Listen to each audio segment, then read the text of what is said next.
Hi, this is Dr. Bob Dannenhoffer, Public Health Officer from Douglas County, with another regular update. Today it's Tuesday, August the 11th, and we do these each Tuesday and Friday nights. This is your chance to go ahead and ask questions. So if you'll put it in the chat section of the Facebook chat, we'll try and get to it tonight. We can't always get to every question, and if we can't, I will try and weed through those tonight and answer your questions. So at each visit, we try a new different way to go ahead and protect yourself. So one of the things I really like to do is do spin class, but the new recommendation is that you wear a face covering during spin class, and I find it very, very hard to wear a face mask while I'm exercising, probably because I'm so out of shape. So there are other alternatives. We'll talk a little bit later about face masks, balaclavas, and face shields. I think the data is that the best kind of mask to wear is an N95 mask. They are, however, ridiculously uncomfortable to wear for the whole day. Next is surgical masks, next is cloth masks, and then you get down to the balaclavas, which don't seem to be very effective at all. In fact, there was one study that suggested it may be worse than wearing nothing. Now, I know I like balaclavas, but the balaclavas I wear have my wife builds a mask into them. So it's a mask plus a balaclava, which actually should be quite safe, and that's what I wear. I think a balaclava all by itself, especially the really sheer ones, may not offer much help. The other thing that came out is CDC said we're not sure about shields. It's interesting because there is some data that shields are actually more effective than masks, and then other data suggesting they're less effective. In Oregon, either a face shield or a mask is acceptable, and I think that's good because there are some people who really can't wear a mask for respiratory reasons, for previous trauma reasons, or just because they just can't do it. And in those cases, a face shield is perfectly reasonable. This one doesn't infect your breathing at all. It probably is very good at protecting me from getting others. So for me to infect others, it would have to go down and come up. It's probably less good at protecting me because if there's an aerosol in the air, it can obviously make its way around it. But anyway, this is one that I use when I cycle. And it works pretty well. I know it looks like I'm a Star Trooper from Star Wars, but that's okay too. All right, let's go through where we're at. Again, if you have questions, put them in the chat section. As we usually do, we start at the very top and then move down. So in the world, we now have over 20 million cases and over 740,000 deaths. This is a lot. This is still a really, really active pandemic. The number of cases on the daily case count and the daily death count is slowing down a little bit in the country, but in the world, but still at a very high rate. Still very active in U.S., Brazil, and India. But we're also starting to see South America, really, the other countries, Colombia, Peru, Ecuador, Chile, and Argentina, also rack up lots of cases. And Mexico has really been in trouble. The reason Mexico's in trouble, they have a very low testing rate. So who knows how much disease is there. The good news is getting better in South Africa, and Europe is still quite low.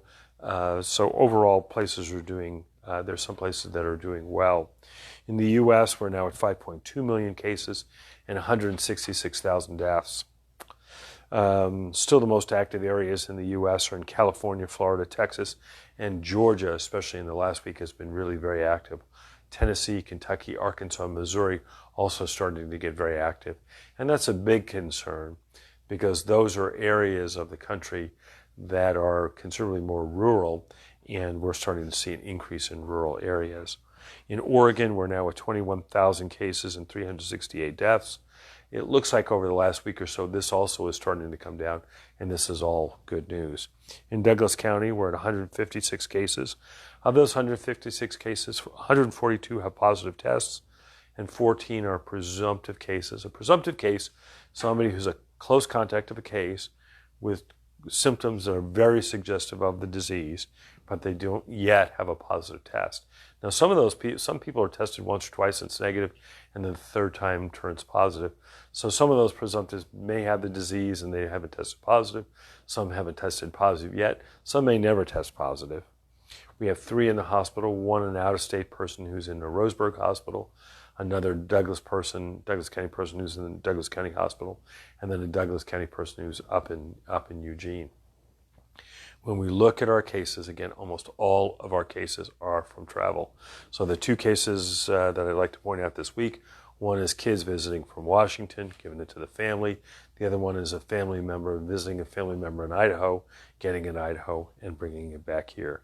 So again, it's all over. It's Alaska, Washington, Idaho, several in Idaho now, Utah, Nevada, California, Arizona, Texas, Louisiana, Florida, Michigan. All of those places have brought cases back. So we're going to be traveling. We're going to play a little game later about, is it safe to travel? Again, the amount of disease in Southern Oregon is really, really low. So I meet weekly with a group of Southern Oregon public health officers, basically people in my position from Douglas, Coos, Curry, Josephine, and Jackson counties. And we get together once a week and talk about what's going on there. We note that in our area, we have very, very low disease. So we said if Southern Oregon, so these 6 counties were a state, we would be bigger than 5 other states out there in population, much bigger than other states in terms of area. And we would have far and away, if we were a state, we'd have far and away the lowest case rate. So the lowest case rate of any state in the country is Vermont at 2,300 cases per million. If we were a state, we'd have 1,600 cases per million. So 2/3 the rate of the lowest state. And the U.S. rate is 15,000 per million, and we would be at 1,600. So we would be at about a tenth of the rate of the average in the country. In our region here, we've had 9 deaths per million. Again, the lowest state is Hawaii at 22 deaths per million, and the U.S. average is 500 deaths per million. So we're about a 50th of the death rate, about a 10th of the attack rate of the other countries in the U.S. So really, Southern Oregon has been one of the lowest attack and lowest death places anywhere. And in fact, we've only had 150 cases. If we were at the average for the country, we would have 1,700 cases and 55 deaths. So we have been blessed to have a very low level. I'd like to claim that's all because public health has been so good, but we've had a few lucky things. One of the lucky things is that we had enough time to prepare. We were not hit in the initial onslaught. Second thing we've had is we tend not to have lots of international travel, which brought a lot of cases in early. And the third is we've not had any big super spreader events. So a super spreader event where one person can give it to dozens or hundreds of people can very easily jack up your numbers. And thank goodness we don't think we've had any big super spreader events so far. So again, the numbers look pretty good. In the world, I think they're slowing down. I think the country, they're slowing down. And Douglas County, I think they're slowing down.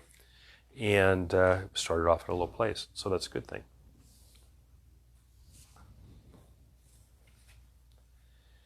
Yeah, so Debbie says, with the spread of COVID through schools in the South, are we rethinking K-3? I think we're always thinking about what we're going to do, but the rate of disease in Douglas County is about a tenth of the areas that started there, and in some places 100th of the rate. And so, yeah, if we were at the rates you're currently seeing in the South, we would never open schools. But I think at the low rates we're talking about here, opening schools would indeed make sense. We are rethinking of it. So how many confirmed cases locally had a body rash? We don't, we collect the rash stuff here. We've not seen rash as a prominent part of this disease.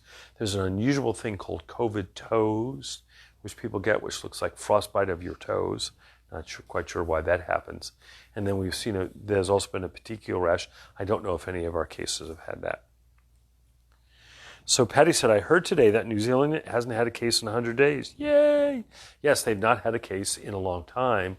They have a couple of benefits. They are a little bit bigger than Oregon, but they're in the middle of an ocean, so they do a very good job about screening travel. You can't visit New Zealand these days, and so they've not imported a lot of cases. But what they've shown is that you really can drive the case rates down to a very low level, and it shows that it can be done.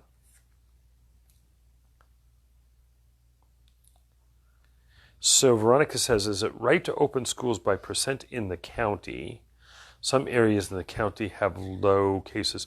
And so, yeah, in every area, there's a variation. So in in the country, certainly there are places that have a lot of cases and places that have very few. In Douglas County, there are some areas that don't have very many cases. And the question is, should they be able to open up schools? There's going to be new guidance out tomorrow, and I think that's going to address that.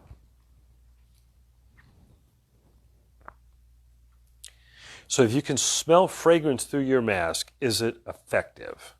So we use smell actually as one of the ways to test for masks.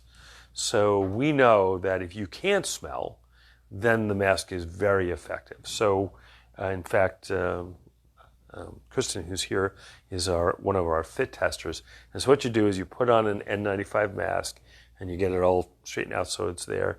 And then you go in this hood and they spray either a bitter smell or a sweet smell. What are we using now? We're using sweet. We're using a sweet smell. If you can smell it, then you know your N95 mask is not working. So if you can't smell through your mask, and normally can smell, then the mask is working. However, lower levels of protection like a cotton mask, which will decrease your sense of smell but not totally get rid of it, probably are somewhat effective. Sort of a neat little experiment done by the people at Duke. And I would have done it if I had a laser, but it looks at a laser and uses a cell phone camera and whatever to look to see how much particles go out. So someone says, I'm seeing the numbers coming down across the U.S. Does this mean we're gaining control over the virus? I have been more hopeful in the last 3 days than I've been in the last 3 weeks that we're starting to get this under control. But this is taking a lot of work. You know, if you look at Arizona, they've had to move back and use masks. Texas and Florida have really moved back. Hawaii has shut down beaches. California's in a lockdown. So yeah, I think we're maybe starting to get control.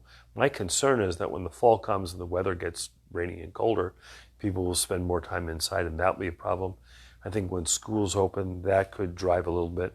And we're especially worried about what happens when colleges open, because we've seen that colleges can be really efficient places of spread. But hopefully, we're starting to gain control. This would be the right time. Because in the fall, when other diseases will invariably come up, strep throat, bronchitis, other kinds of viruses, if we still have a lot of COVID around, it's going to make it really, really hard.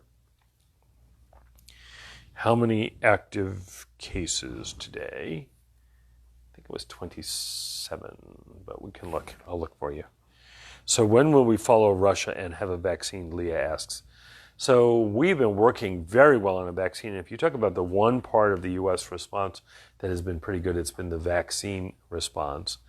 There are about 120 different vaccines out there.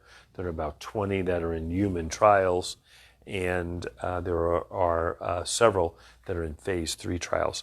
Russia reported today that they had a vaccine that they want licensed. However, they've only done phase 1 trials. So you really need to get through phase 3 before you can license a vaccine.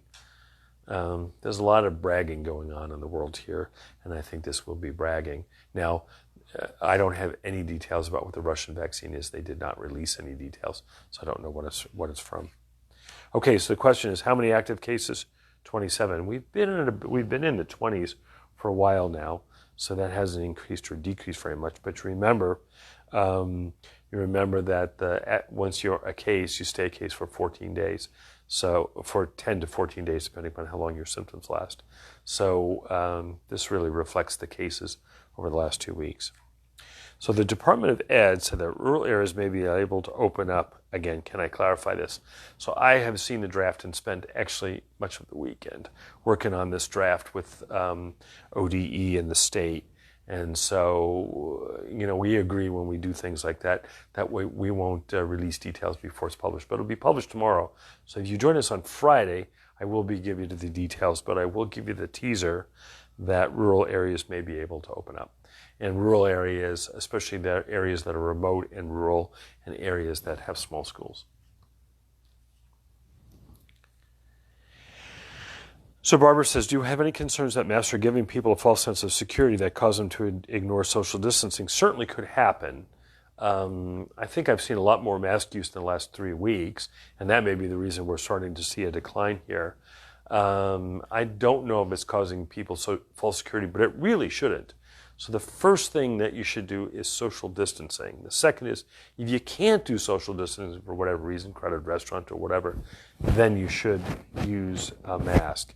But I would hope that mask use is not giving people a false sense of security, and don't ignore social distancing. Social distancing in of itself works pretty well. Now, why do people suggest masks? Because there are some places you just can't socially distance. So I think if you're on a subway train in the city, if you're on a bus in the U.S., if you're at the grocery store, you just can't socially distance, and that's the time to wear a mask. So Jenna says, what's my opinion about football being canceled? Well, I really like college football. I think it's one of the great sporting things. You got the spectacle of college sports. You've got the rooting. You've got the bands. You've got all the pageantry. So I really like football. The problem is football is just really, really, really hard to do in the area of a pandemic. The teams are big. These teams have at least 40 players, but frequently have many more than that. They've got a lot of coaches.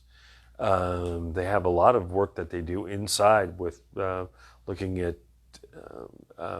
game film, working out and whatever, and they do a lot of travel.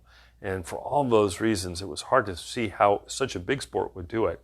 And then you put on top of it just the way you play football, right? So these guys are on the line, the offensive and defensive line are on the line for all of the plays of the game. They're typically within 12 inches of helmet. They're frequently breathing heavy. They're shouting, jive talking, whatever kind of stuff they do on the line. And these are kinds of things that really will spread the disease. Then when you tackle somebody, you're right in their face, I hope, and you're knocking them down, and you're really having lots of exposure. So it was really hard to see how football was going to be able to be played. So I think it's not surprising that college football has decided not to play the season. Now, pro football is a little different in that they really can bubble their team, so there's very little disease. It'll be interesting to see if that works. We certainly have seen in baseball it has not worked that well.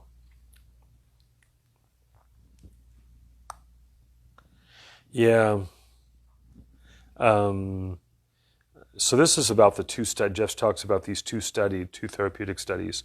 And so you have the brand names here, so I don't know, but the two that I know, one is a study of a monoclonal antibody. So antibodies are made by your body, and these antibodies are made by your body in your body. So you can collect those antibodies through convalescent plasma, and we've talked about that. I think the studies on convalescent plasma are coming back and show that it's extremely safe. Little less clear how effective it is, but it's shown that it's really quite safe.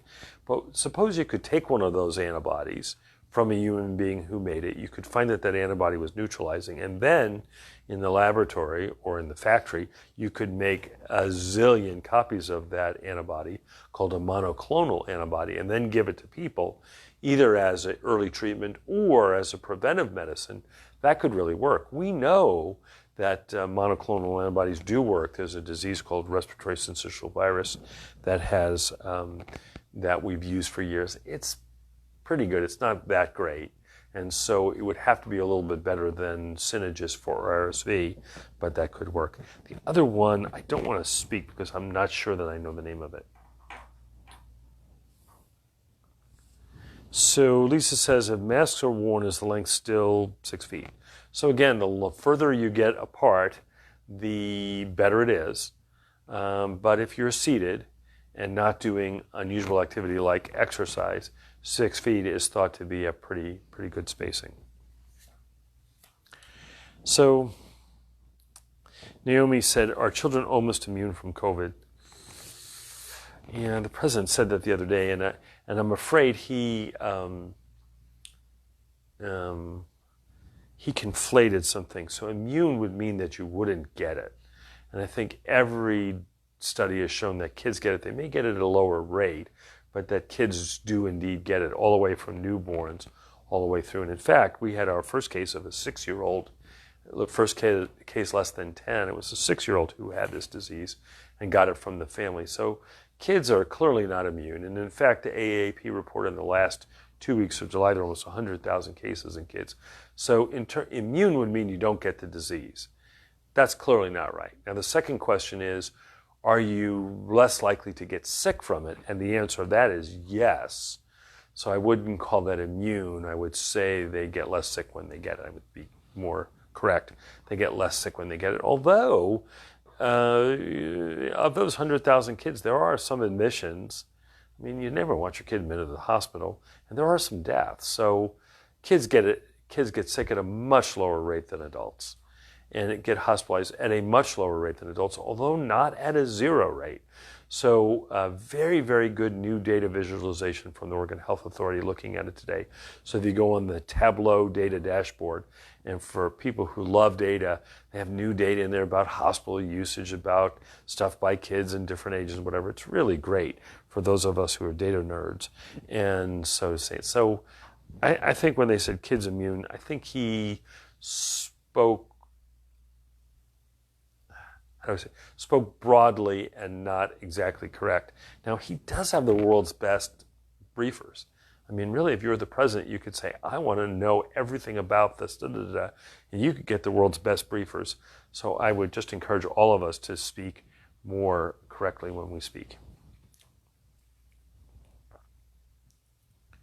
So Jamie says, if one family member has a positive test, should the whole family isolate?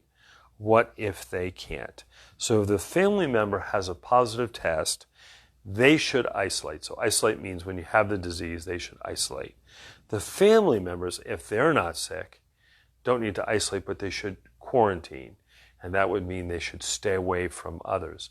Now, as a family, let's say a situation came in where, say it was years ago when I was living with my 5 kids and grandma and grandpa, and we were all living together in the house, and I came home with the disease. What should we do? You had a few options, right? One option would be for me to say, well, I'm going to sleep out in the barn for 2 weeks, in which case I would be isolating away from them. Second would be to isolate and quarantine together, whereas I would stay in the house, and the rest of the family then would quarantine, not just for the 14 days, but for 14 days after my incubation period was, or after my infectious period was over, for 24 days. The advantage of doing that is we could all be together. The disadvantage of doing it's a longer quarantine period for the others, and there's the risk that I could make them ill. But I think either way you can do that. I think this is one you'd certainly want to talk to somebody at public health about the best way to do this. There are certainly pros and cons for doing it each way.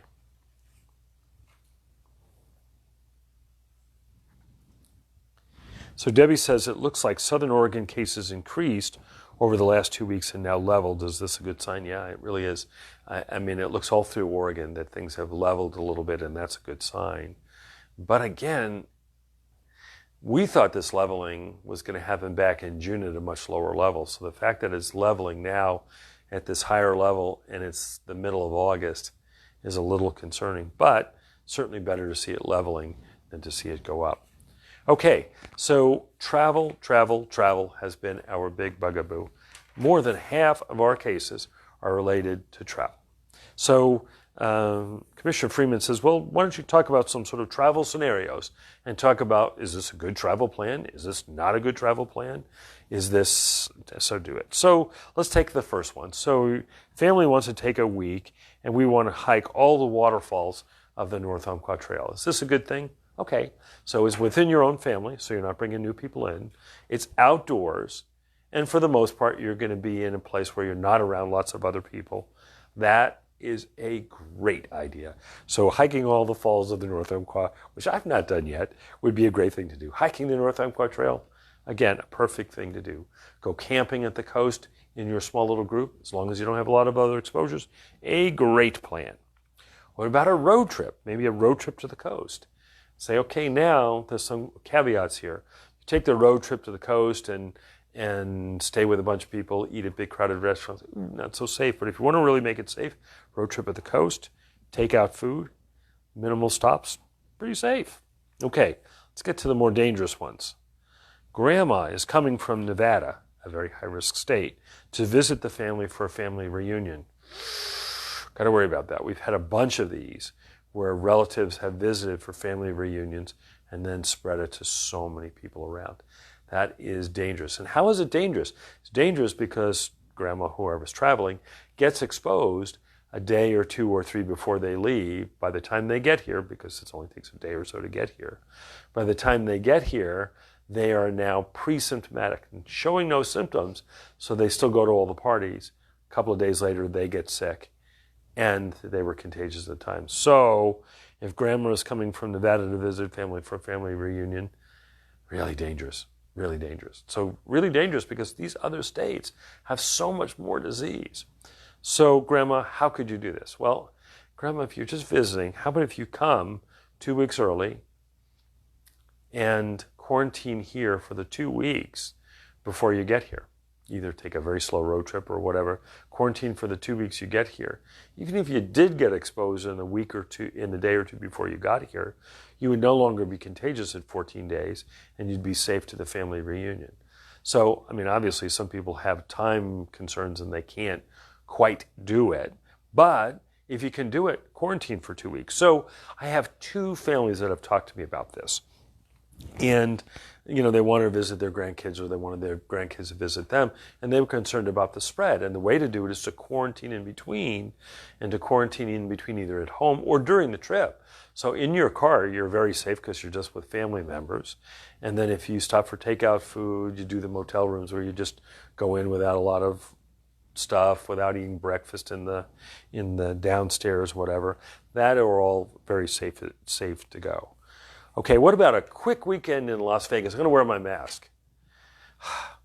Very, very dangerous. I mean, again, you know, the Las Vegas Strip has seen a huge increase in the number of cases, and you have so much contact there, mostly inside because it's so freaking hot outside.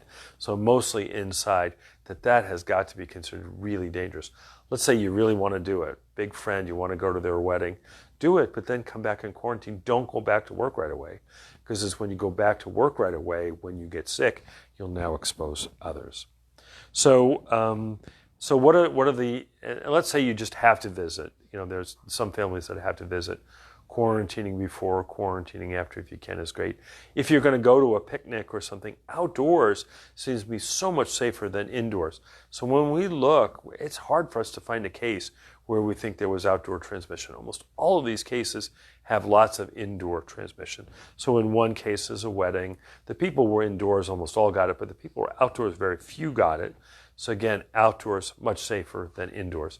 So if grandma had to come from Nevada for the family reunion, if you did this all outdoors, she stayed away at a motel in a separate room or in a house in a separate room, again, those would be safer. So Eric says, should we try to obtain herd immunity? So herd immunity means when enough people in the community have immunity to a disease, so the disease will no longer spread. So yes, we should try to obtain herd immunity, and there are a couple of ways to do it. The best way to obtain herd immunity is to get a vaccine, get the immunity rate up, so the disease will no longer spread, and that is everybody's choice. The other way to get herd immunity would be enough people to get the disease to get there. That will be hard, right? Because let me go back to Southern Oregon as a state, right? So Southern Oregon as a state, if we were going to do this, we think we have about 1% of the disease. In those places that have, 1,700 cases and 55 deaths, they're only a fifth of the way to herd immunity. So we'd wind up with 600 deaths, 10,000 cases that we knew about, plus another 40 or 50,000 cases we didn't know about to get to the level of herd immunity. That's a lot of deaths. And that's really, and sometimes you have no other choice, right? There's some diseases where there's no hope for a vaccine. For example, measles in the 40s, there was no hope for a vaccine because to make a measles vaccine, you had to grow this virus, and we didn't know how to grow viruses back then. There was no antiviral drugs at all, so even thinking of an antiviral drug was hard because we didn't even know about DNA and RNA in the 40s. So in the 40s, there was no vaccine for measles, so you just kind of let it blow through. But now, with vaccines really being on the horizon, better antivirals, better monoclonal antibodies being on the horizon, to let it blow through and put up with another 500 or 600 deaths in Douglas County, it's a choice, but I think it's a foolish choice. So Karen says, if someone tests positive but they're not sick, what does it mean, and are they contagious? So if they test positive, there's a tiny chance that they're false positive, maybe 1 in 100 that they're false positive, but they do occur. The other one, more likely, is that they are an asymptomatic case. We think about 40% of the cases are asymptomatic, mostly in younger people, mostly in healthier people. And what does it mean? It means that they're positive.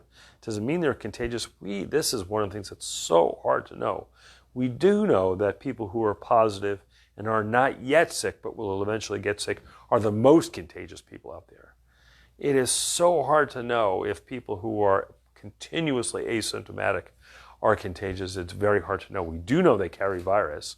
So the Korean study, the Chicago study, both suggested they do carry a lot of virus. So they certainly could be contagious. But since we don't know a lot about, it's hard to find, right? So it's easy to find if somebody is pre-symptomatic. So on Monday, they're not symptomatic yet. On Wednesday, they become symptomatic. And then you say, well, who were you around on Monday? And they talk about all these people were they around, and then you check them and they're sick. It's easy to find. Asymptomatic cases, much harder to find. Are they contagious? I think we don't know for sure. We guess that they are.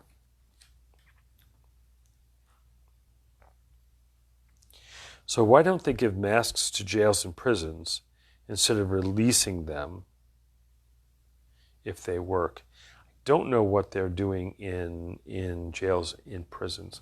Again, it's pretty hard to get much compliance in jails and prisons. Jails and prisons do spread because the people are in areas where there is not separated airflows. So the airflows in prison are pretty much conjugal or congregate, and thus these do spread, not conjugal.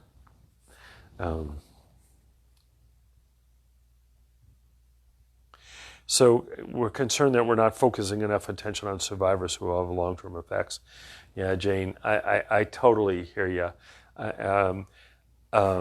Yeah, there's a group of people called long haulers. These people have the disease, and still months later, they continue to have lots of symptoms.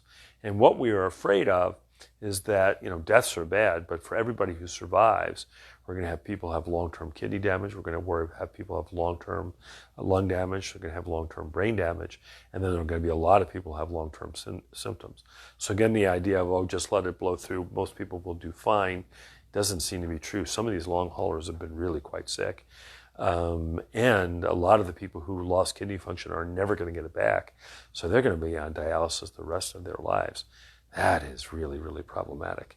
One of my hopes is that we get done with this and we have all of these, some relatively young people who are on dialysis, that people will think about donating kidneys. So Christian says, are any local schools affected by the revised Ready School guidelines released today? The official rollout is tomorrow at 10 o'clock, and so I don't want to speak it, but I do believe there are going to be some local schools affected by those revised guidelines. Okay, so there had been somebody written in, and they were concerned that they had sent a study to me about alternative treatments and that I didn't give it adequate shrift. So I spent a lot of time on this. This was an article that was published in a journal called Science, Public Health Policy, and Law. It was a case series that was published on July 7th, 2020. It looked at a practice in Michigan, and as you remember, Michigan really had quite a lot of disease early on. It was a retrospective review of their practice. It means we got all done with this. We went back and looked at charts of people who had the disease. Everybody in the group had symptoms. About 25% of the people had a positive test. Some people had a negative test, and most people had no test. So we know that of the 100 or so patients that they looked at, 25 clearly had the disease. Of the other 75, probably some did, but likely not all. They were treated with vitamins A, C, D, and oral iodine. Some were treated with nebulized hydrogen peroxide. Some were treated with intramuscular, a shot of ozone. Looking at the group of people they had there, these were mostly middle-aged people. There were not very many old people. They were mostly women. They were predominantly women. They had very low levels of severe disease. This must have been an incredibly healthy population. They had a smoking rate of 3%, had no obesity, no COPD, no heart disease. So a relatively younger, relatively female, very healthy group. Boy, I wish this was my practice, that they were very healthy, and most were better in a week. 3 were hospitalized, and none died. It's a very, very good study, and it goes on for almost a whole page talking about how important case series are. And I would totally agree. Early on in the disease, what you need to do is you need to have people like this who carefully publish their data as they think they did. And then when you look at their conclusions are this stuff might work, and we recommend a randomized or controlled study to go ahead and see if they really do. Because in this group, that you didn't have any deaths is certainly a good thing. However, this was not your typical group, right? This was not at all your typical group. These were people with a very low level of disease, low level of smoking, no nursing home patients. And when you look at the deaths that happen in most areas, they tend to be mostly people, most of the people are over 80 or who died. There were very few. There was only one person in the 80s, I think. And so it's this is a great thing to do. The next thing to do is do that. Now, the person who I was corresponding with said, well, you couldn't do a randomized controlled study because it would be unethical not to treat these other people because this stuff has shown to be effective. That argument can be made, but the way to deal with that then is to do a control study. So, for example, with convalescent plasma, there was not enough convalescent plasma to go around, and so some people got treated and others didn't, and they used other people who were similar in age, level of illness, and whatever, who didn't get treated with convalescent plasma and compared them to those who did. So, for example, in this group, you could compare them with another group, similar health conditions, similar ages, who were in practices that didn't use stuff like intramuscular ozone and see if there was a difference in the outcome. Similarly, this is how you should look at azithromycin, right, or hydroxychloroquine, because you really have to compare it with another group. You know, if everybody, we've gotten a few things this week. I took hydroxychloroquine and I got better in a week, but the guy looks like he's in his 20s. Well, almost everybody in their 20s got better in a week. So the fact that you got better in your 20s might be because of the hydroxychloroquine, but could be because of whatever else. Okay, any more questions? Okay, one other thing I want to go through. So there was an interview with the president earlier this week on Axios, and they were talking about the U.S. doing great in some areas. And so people say, could you explain that? So my explanation of that is the graph that the president showed is what is called our case fatality rate. That is, for every case that's been identified, how many people died. So in the U.S., we have identified 5.2 million cases, and only 166,000 have died. So when you do the math, it means that about 3% of the people who got the disease in the U.S. died. If you look at other countries, that case fatality rate varies tremendously. So in China, it's 3.2 or 3.4. In Korea, it's much lower. In Singapore, it's extremely low because they identify a lot of cases in people coming into the country as young workers. They have very, very, very few deaths. So case fatality rates can vary from very low to very high. I mean, obviously, you'd like to have a lowish case fatality rate if you could. And he compared to other places in Europe. So, for example, Italy had a relatively high case fatality rate, which means that they, for every case they identified, they had as many as 10 deaths. And so obviously you would like to have fewer deaths, but that was because it was early on. And what Italy did early on when they had a lot of deaths is they just locked it down. So of all the statistics, case fatality rate is something we follow, and I've talked about it a lot. But if you look at all of the statistics to follow, it's really in the second tier, right? It's sort of like saying, we played a softball game and we lost 20-0, but we had no strikeouts. So strikeouts obviously is something you follow on the team, but really the score is an important thing. How many hits you had, how many errors you had would be the things you would follow first. How many strikeouts you had, well, important. It would be better to have fewer strikeouts than more. It's really a secondary secondary thing. In the things that really count, how many cases you had, how many deaths you had, the U.S. has not done particularly well. Okay, if you have one last time for questions, we're not seeing very many questions. Not surprising, I think, for a lovely August night. So we'll do this again on Friday. Again, this is Dr. Bob Dannenhoffer, Public Health Officer from Douglas County. We'll see you then.